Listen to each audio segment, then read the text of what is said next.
Hey everyone, welcome back to the Daily Gold Podcast. Today we're speaking with Tiho Brkan, author of The Short Side of Long blog, also a fund manager based out of Hong Kong, and also Tiho started a newsletter, so if you go to the short side of long.blogspot.com, you can sign up for his newsletter, which is free as of now. Tiho, I know you're tight on time, so let me get right to the first question. Just give me your thoughts here on precious metals. And what you're doing, if anything. I mean, obviously, we know that the sentiment is very negative here. Technically speaking, the last couple of days have been, in my opinion, definitely negative and worrisome because we're seeing that 2-year support on both gold and silver being threatened. And what are your thoughts on that and what you might do? Would you be concerned if we get a breakdown here, or do you think it could possibly be a bear trap in the longer term? First of all, thank you so much for having me on your show. To get straight into the question regarding precious metal sector, precious metal sector enjoyed a tremendous run from October 2008 lows all the way into August 2011 highs.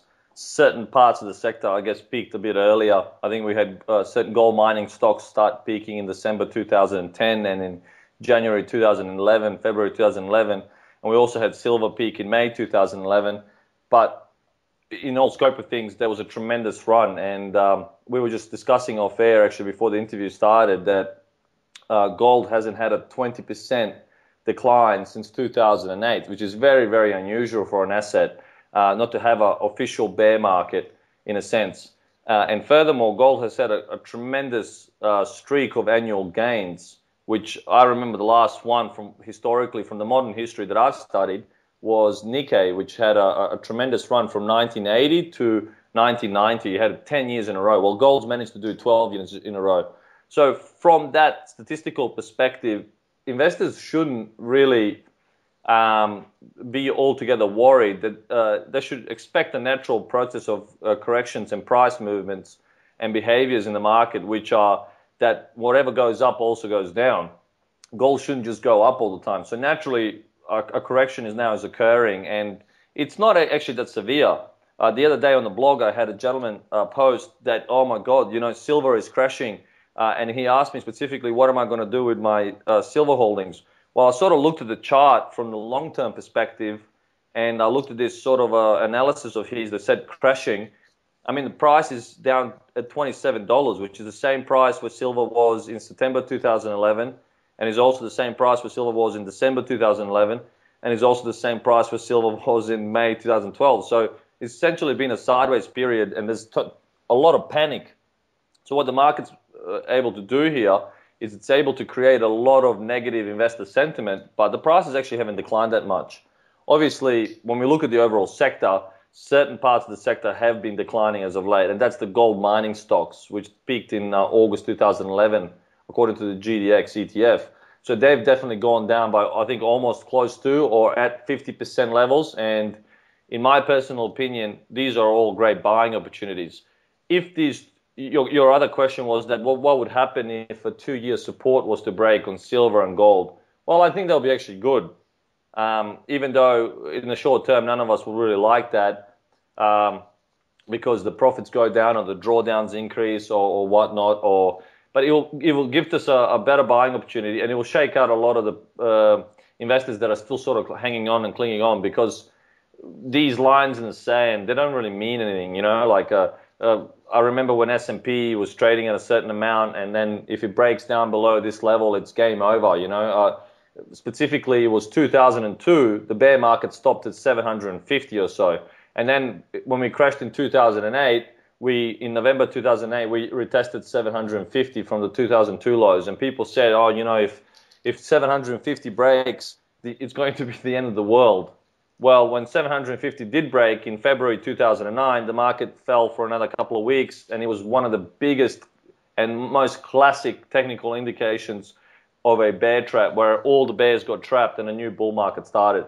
So if price of gold was to break below 1530 and sort of to go to 1450 or even 1400, I think that's going to be close to the low if that was to happen, and that's going to be a great buying opportunity. So at this point in time, I see I think investors should concentrate on buying with the view and a vision of the next few years instead of worrying about price action that's sort of creating all types of pessimism. Just a quick follow-up. Are there any, I mean, I know you mentioned 1400 for gold. Are there any other levels you're looking at? It sounds like uh, as far as when you're going to get more seriously interested in buying. I mean, obviously, you already are interested in buying, as we can tell from your answer. But I guess what I'm trying to say is, it sounds like we could be this next great buying opportunity is not days away, but maybe closer to weeks away or a month or two away. Is that maybe how you read it? Well, I'm not 100% sure. The number of 1400 that I picked out was just a random number. I'm not a technical analyst guru to be able to pick certain support levels that where the price is perfectly going to stop on. So, I mean, to be quite frank with you, I was contemplating buying last night, and I didn't. Last night, meaning American morning time when the market opened. And I think there's a panic in silver going on right now, which is worth a good reason to buy. So, and if it goes down lower, you should probably buy some more. Having said that, I didn't buy, so I might buy in the next couple of minutes. I might buy in the next couple of hours, in the next couple of days, in the next couple of weeks. But I think this is a great buying opportunity here. So I'm not sure how low it would go. I don't have a crystal ball. But in general, I think that the goal of investing is to buy low. No one can get the low, not all the time anyway. And the goal of investors is finally to sell high. So we're nowhere near a selling opportunity, but we're definitely around the buying opportunity. Especially when I look at gold miners, I usually purchase gold or silver or a bit of both, especially silver. But when I look at gold miners right now, they definitely look like a great opportunity. I mean, whenever an asset corrects by 50% and still remains within a good trajectory of a secular bull market with strong and improving fundamentals, it's definitely a great value play. I mean, I wouldn't buy anything that goes down 50%, but when something that has very good fundamentals, and these fundamentals are improving as central banks continue to devalue their currencies around the world, when an asset like that corrects 50%, well, it's actually like going into a shop and buying a very good suit for 50% off. A lot of us jump at that opportunity, but here we are now. We have gold miners in front of us at 50% discount, which is probably even better than a great suit, and seems like none of us are jumping in front of it. So, I'm definitely contemplating doing it very soon, maybe even tomorrow. And just to follow up on that, let's talk about what you think the catalyst would be. I mean, because I've talked to other people about this, and it's very we know that a potential, at least in my opinion, a potential catalyst looking out several quarters or several months is going to be the next bear market in stocks. And Tiho, I think we're already starting to see some cracks there. A lot of sectors are not making new highs. And at the same time, given all of this, the bond market has been very, very strong. That to me just given that commodities have been weak and that the bond market is very oversold, very unloved here, and in position to run to new highs. I think we could see in other words, I think we could see a changing market dynamic in the next couple months, where maybe the D word starts to come back into play, and perhaps that gets a few more people interested in gold miners. Given that when we hear the D word, then we always hear the stimulus phrase and money printing needs to come and stuff like that. So I know that was a mouthful there, and I didn't really ask a question, but give me your thoughts on some of that. Yeah, well, I definitely agree that all of those things, there's a possibility of all those things. Regarding catalysts, they come about. What's more important is watching the price action. The reason why or how it's going to play out is less important. I mean, that's one of the first things that I've learned when I started investing, especially from reading great books like Jesse Livermore's book. I mean, he used to always say, don't concern yourself about the why, but just focus on the price. So catalyst-wise, I mean, the most common sense answer, anything can come up, but the most common sense answer that I think is going to occur is that as we start, you probably noticed that, and a lot of your readers have as well, that stocks, especially US equities, have stopped correlating with other risk assets, certain currencies, the US dollar, and also therefore the precious metals and other commodities. So what possibly could trigger a reversal of the precious metals trade is, like you mentioned yourself, the US stocks. If they start declining, maybe the Fed will actually not think about pulling back on the QE, which they're sort of talking about in the media these days, which I don't think is going to happen anyway. They're going to keep printing and printing, because this has nothing to do with the economy. It has everything to do with inflating the debt away, this huge, gigantic debt in the Western economies, and not just the US, but also Eurozone and UK and the whole lot. So they're definitely going to continue printing. And at this point in time, the correlation between money printing and precious metals has fallen. It's decorrelated. But I think that's only a short-term phenomenon. I think that's going to come back, because historically, during periods of central bank easing and monetary policies that go sky high, like we're witnessing right now, be it the 30s and the 40s or the 60s and the 70s, we've always seen precious metals, including especially gold, perform really well. So this phenomenon at the moment is just a short-term decorrelated movement, and that's going to come back once again. And I think the catalyst could be the decline in stock market, because if the stock market starts declining, obviously there's something wrong with the economy again. And if the Fed starts printing even more, I think eventually people are going to go, wait a minute, why have we been buying stocks in the first place? Commodities are the right way to protect ourselves historically whenever there's been money printing. Let's look at 30s and 40s, let's look at 60s and 70s. You know, commodities are just on the upside relatively strongly when money printing continues. And I think that's the way it's going to play out. But we have to exercise patience at this point in time.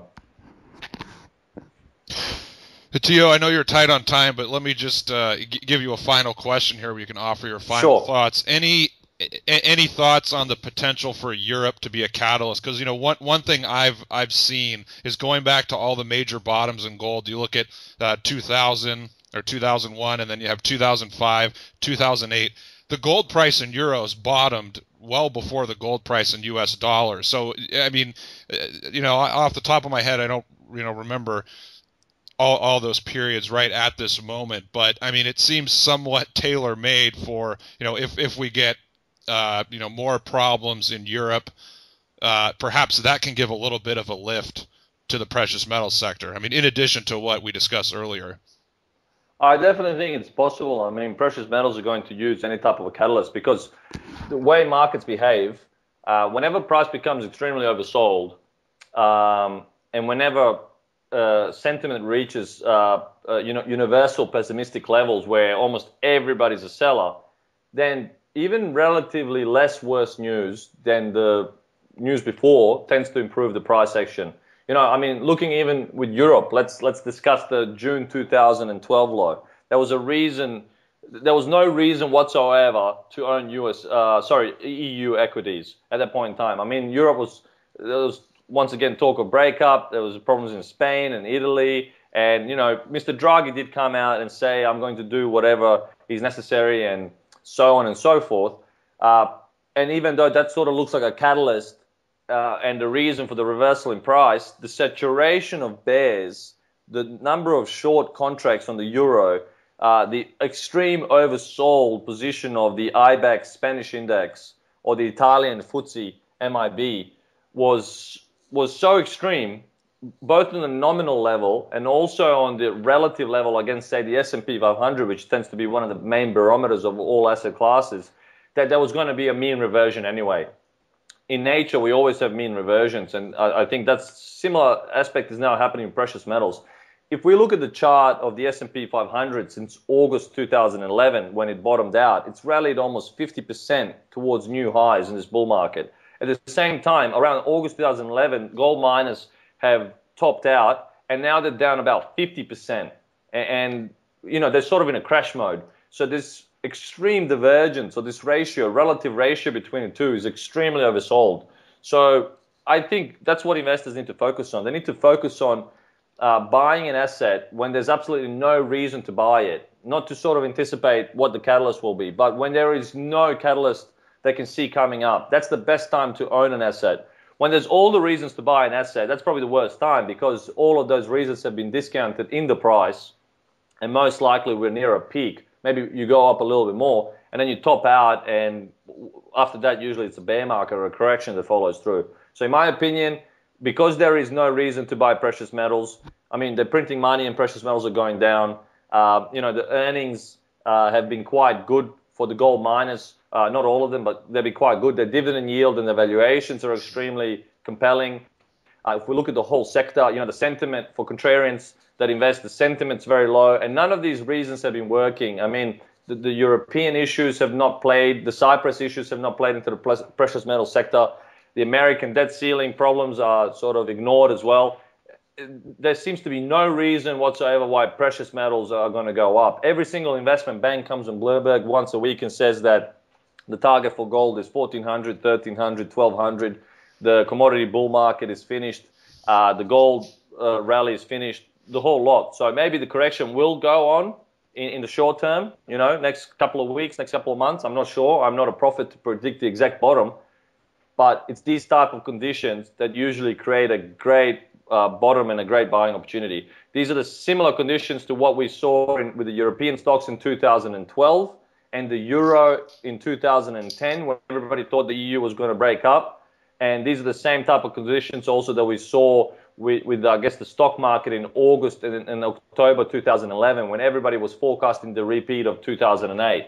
When the universal view of investors becomes almost identical, where everybody expects the same thing, usually something else happens. So I think in general, it is much better to buy relatively depressed assets like precious metals right now than to own relatively overvalued assets like the S&P 500, Dow Jones, and so on and so forth.